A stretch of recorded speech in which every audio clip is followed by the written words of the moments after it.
talking about, as I said, NAM, and we were talking about Karnataka, and I said also that horticulture crops such as onions and potatoes, they're often sold at varying rates, in different states, and so there can be a proper unified market, when there is a clear parity in prices also in this virtual selling.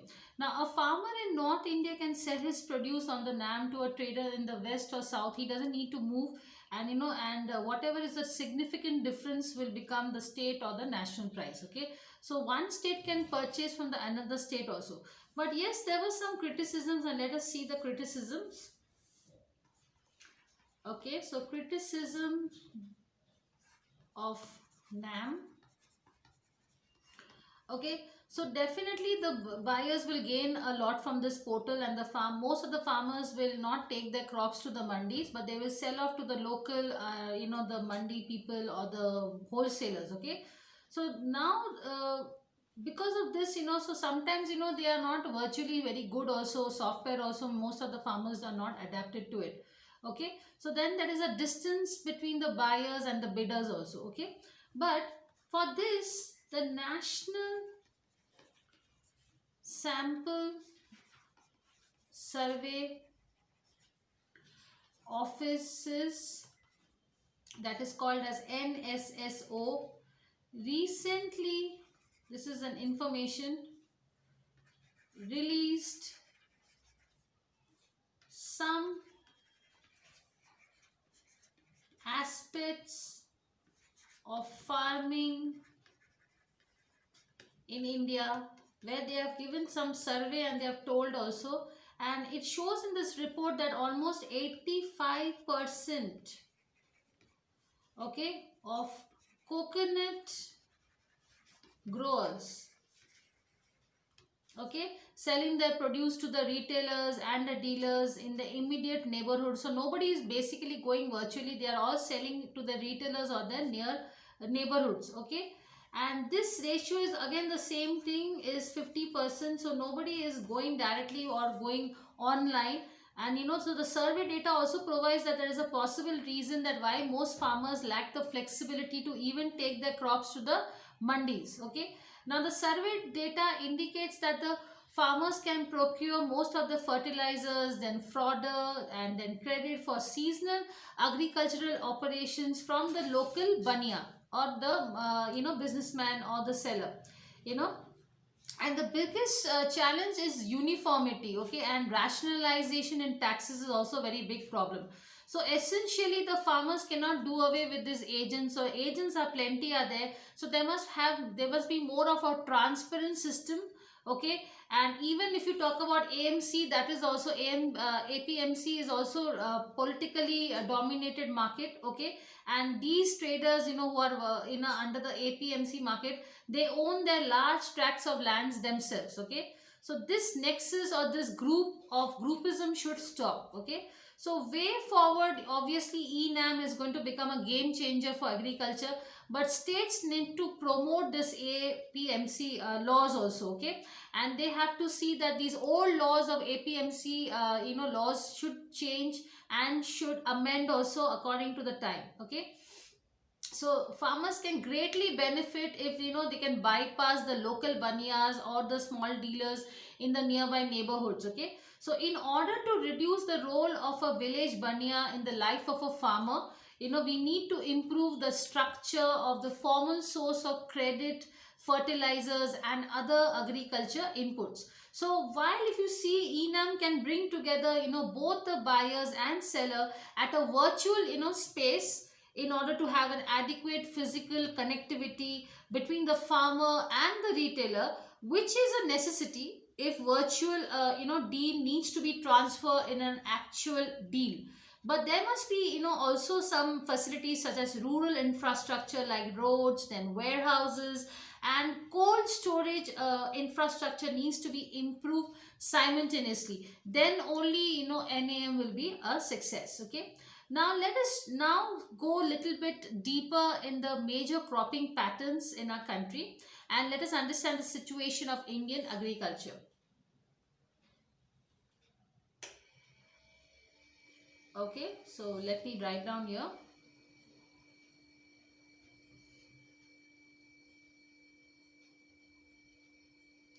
So if I talk about the situation, let me write here, situation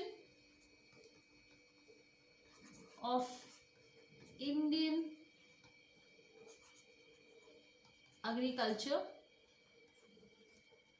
Okay, so let us have a brief outlook and let me write in points. So agriculture, how much is the agriculture which is which is contributing the GDP? So 14% of India's GDP, and that is the statistics for 2016 and 17. Okay, and the share of agriculture, so if we talk about the share of employment in the agriculture sector, how many people are employed in agriculture?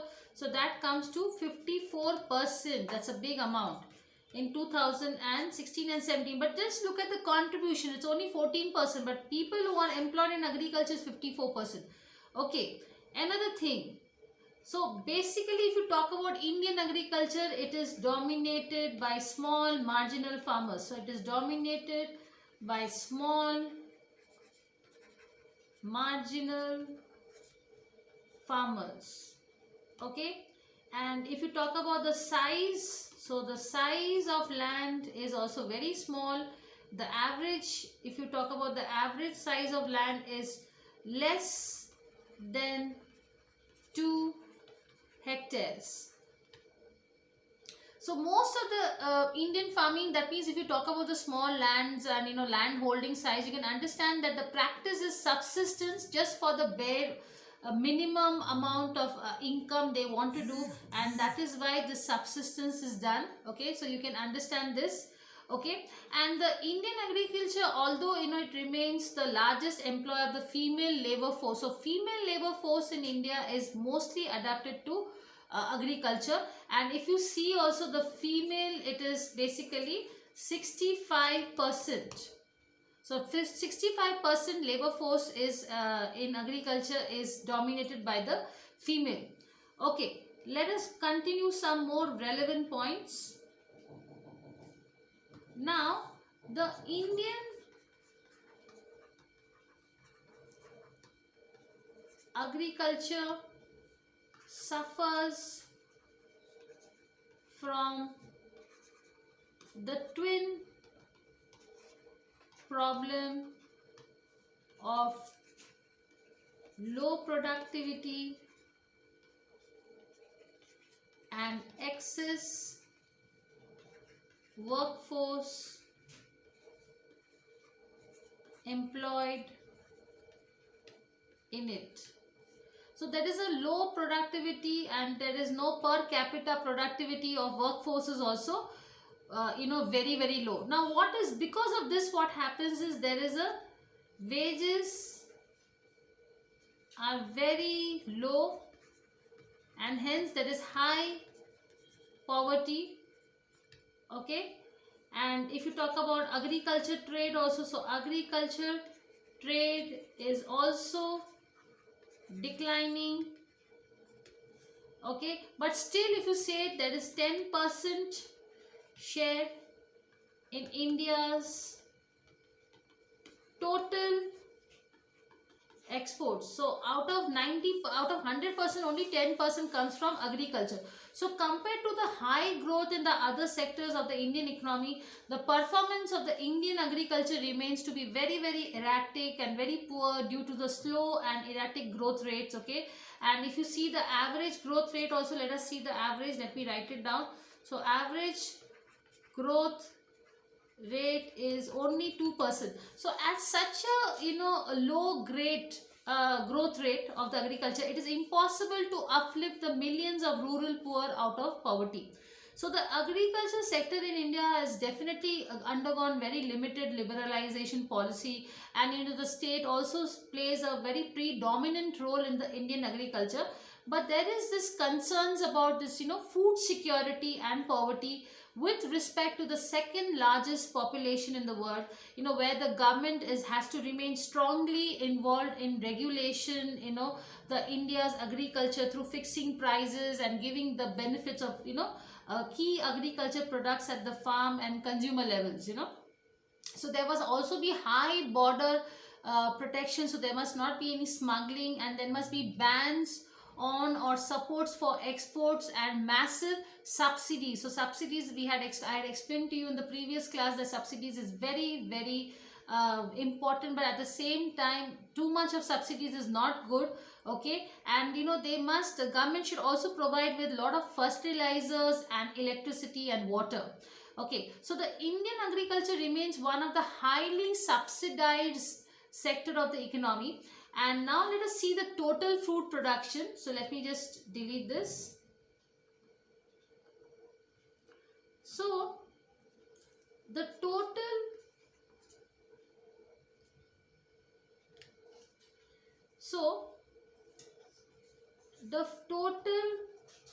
food grains production in India is estimated to be 272 million tons in the year 2016-17. Let us see some more tips about, facts about what is the exact production. So the estimated production of cereals like wheat, rice, pulses will be, so I'm giving you exact facts, 96.6 million tons and 106.7, that is for rice, and 22.1 million tons for pulses. Okay, and this will happen in the year 2017. Now other major crops grown in India, like they are oil seeds, so estimated production of oil seeds, so let me write down here. So oil seeds is 33.6 million tons. Okay, what about sugarcane? So sugarcane is 309 and cotton is 32.5 million bales. Okay, so as per the land, also the use of statistics which is said in 2013, the total geographical area, so this is a very vital point, so just let me quickly delete. How much of agriculture land is used in India? Okay, so as per 2013 and 14, the total geographical area of the country is 328.7 million hectares. Okay, and if you talk about also the cropping intensity, like how many crops are grown in this land, so cropping intensity is 142%. Okay, and how much area is net sown? Okay, so that is also important. So the net sown area is 43% of the total geographical area. And what about the water part? So the net irrigated area currently is 68.2 million hectares. Okay, so there is a sharp declining of the agriculture sector against the backdrop of an impressive growth of larger economy, but there is a disparity between the income of workers in non-agricultural and agricultural activities. Okay, so now let us study some role and let us understand more deeply about Indian agriculture, and let us understand the role of agriculture in Indian economy. Okay, so yes.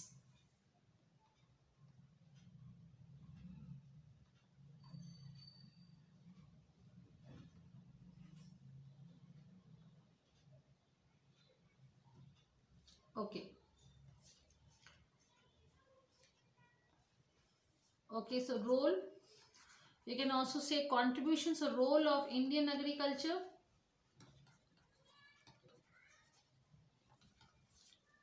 Okay, so the most important is food supply. So food supplies to the expanding population. Second, rural consumers demands, that gives industrial products like sugarcane. So those are all agro based. Okay, then agriculture products, yes, so agricultural products are a source of foreign exchange, so we cannot forget that. It is also very very vital. Exchange earnings through agricultural exports. Okay, so let me just clear this.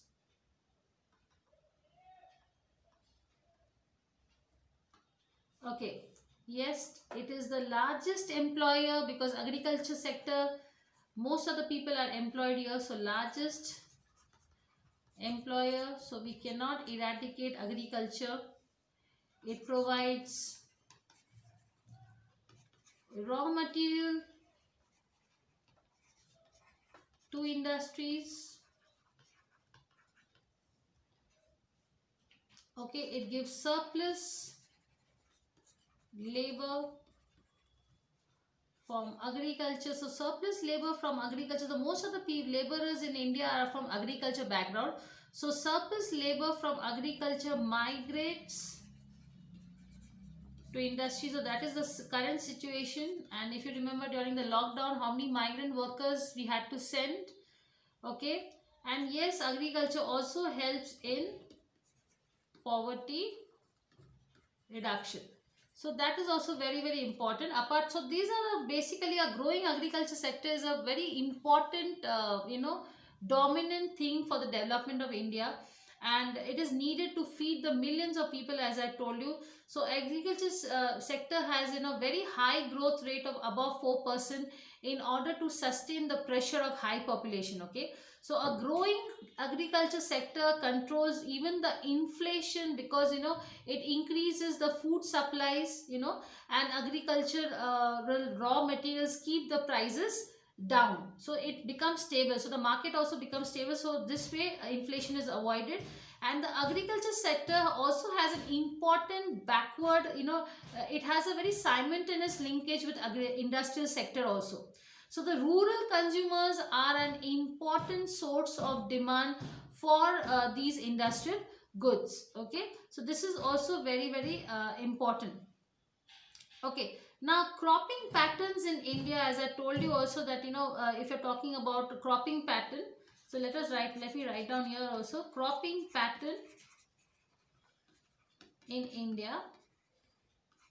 So here we have to go back to basics. Now cropping pattern means the proportion of area. So let me just write down here. Let me just rub this. Yes. So cropping pattern means the proportion of area under different crops at a point of time. The changes in this distribution over time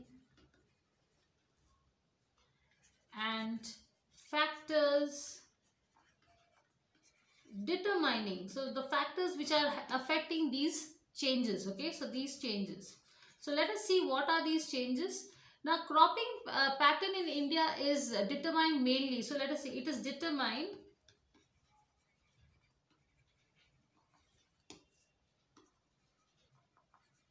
mainly by rainfall, climate, temperature, and soil type. Okay, now technology also plays a very pivotal or very primer role in determining the crop pattern. So let us see, suppose the example is the adoption of HYV. So because of this, the high yield variety seeds along with fertilizers in the mid 1960s in the regions of Punjab, Haryana and western Uttar Pradesh, it increased the wheat production. So if you talk about before 1960, nobody used to eat chapati. Okay, nobody used to eat wheat. People didn't know wheat at all. Okay, and that's the reason that so much of diabetes has also increased, because in India there was never a wheat production. In India there was more production of bajra, then ragi, all these healthy crops or healthy cereals. Okay, but then what happened is, because of this high yielding variety, wheat had grown in immensely, and especially in Punjab, and Punjab has now become the very rich agriculture state. And all these changes happened after 1960, and because of the technology. Okay, and due to this there was so much of excess production of wheat that it became, everybody became crazy for wheat, and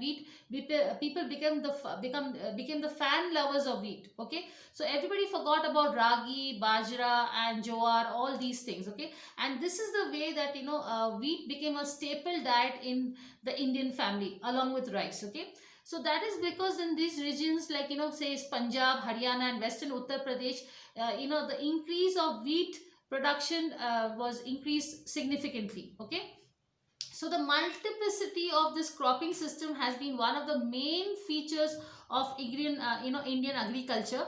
And there are some major factors because of it. Because mostly in India, it is rain fed, because there's no proper rainfall in India, and it's always rain. We are all depending on rainfall only. So if you talk about the 92.8 million hectares also, in that if you see, the 65% of the crop area is depending on rainfall. Okay, and the other parts are always in the dry land, and that's why if you see, so much of drought is happening in the coming years also. And the last year also we see agriculture was suffering from drought. Okay, so now due to this, there's a lot of socio-economic situations. Okay, that the entire large population is depending on agriculture, and even if they have a small holding, they have a big holding, they are all depending on agriculture. Okay, so basically we have to improve the household food security.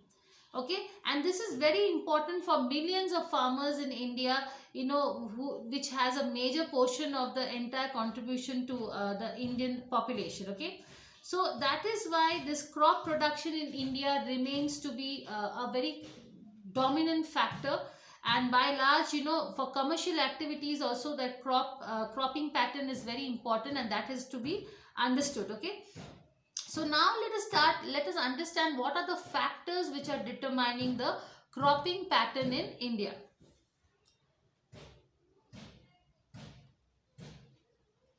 Okay, so just let me wrap this. Okay, so factors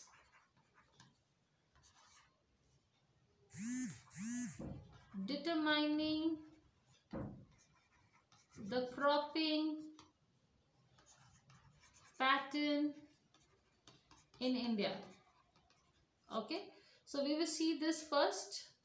So the first one is natural factors, which I was just talking about, that is rainfall, soil, climate, etc. Then second is historical factors, land type, what is the type of land, is it dry, what is the color of the soil, type of ownership,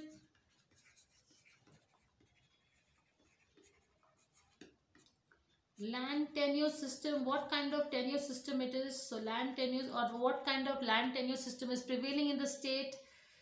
Thirdly, it is social factors. So like social factors includes the customs, traditions, and social environment. So what about the fourth one? Yes, obviously we are talking about is economic. So how can we forget about economic factors? So economic factors means prices, incomes, input prices, and what is the size of land or size of holdings. So that is also very important. And the fifth factor I'm writing right on the top, that is the government policy. So government policies, because if the government is stable, a new government has new government policies. Okay, so now also if you see, there's a new agriculture bill which is there's a huge debate happening in the parliament. I will give you some information of that later, because let the agriculture bill be introduced and be passed in the parliament first. Okay, so government policies like taxes. Now, because in 2020 there's a new farmers bill which is there's a huge debate happening in the news. So I think you are aware of it. So as I said, let us get some more information about it, and then definitely we'll have a class on the farmers bill. Okay, so taxes, then subsidies, export policy, etc. So these are the 5 factors where the crop pattern is determined. Okay, so because cropping pattern is also very important. Okay, now coming to the next one quickly.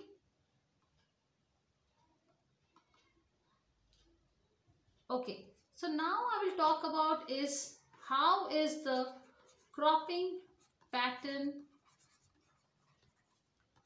in India. Okay, so this is very, very important.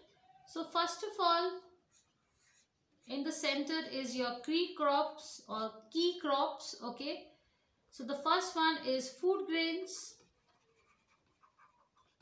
such as cereals, millets, that is bajra, pulses, dal, vegetables,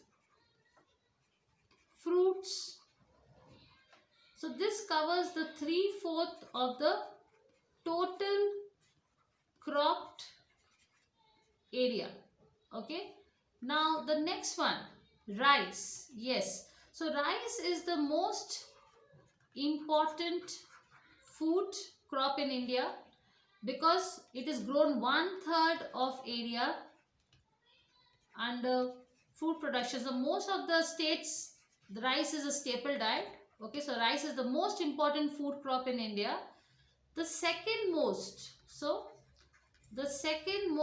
obviously you can understand which it is. It is wheat. Yes, absolutely wheat. And 25% of area